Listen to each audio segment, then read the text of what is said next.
தரல இந்த உம்மத்தை தவிர, பனு இஸ்ராயலை தவிர.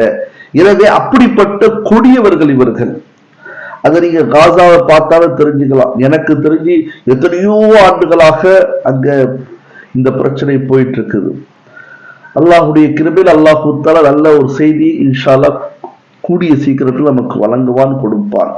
அப்படி பனு குறைதாவும் பனு நதீரும் நாயகம் ஸல்லல்லாஹு அலைஹி வஸல்லம் அவர்களுடன் செய்து கொண்ட உடன்படிக்கை உடைத்தார்கள், தகர்த்தார்கள். இதன் அடிப்படையில அல்லாஹு தஆலா அவர்களோடு போரிட்டு அவர்களை வெளியே துரத்தி விட்டு அவர்களுடைய செல்வங்கள் மாலே ஃபை என்று சொல்லப்படுகின்ற மாலே கனிமத்தாக நபி அவர்கள் கிடைத்தது. நபி அவர்கள் அதனை யாருக்கெல்லாம் தேவையோ அவர்களுக்கெல்லாம் செலவழித்தார்கள். குறிப்பாக புதியதாக வரக்கூடிய முஸ்லிம்களுக்கான கியாம் தஆம் உணவு ஏற்பாடும் தங்கக்கூடிய வசதிகளும் செய்தார்கள்.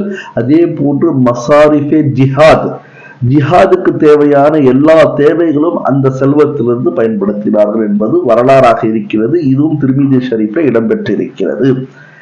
அந்த கட்டத்தில், அந்த காலத்தில் நபி அவர்களுடைய மனைவி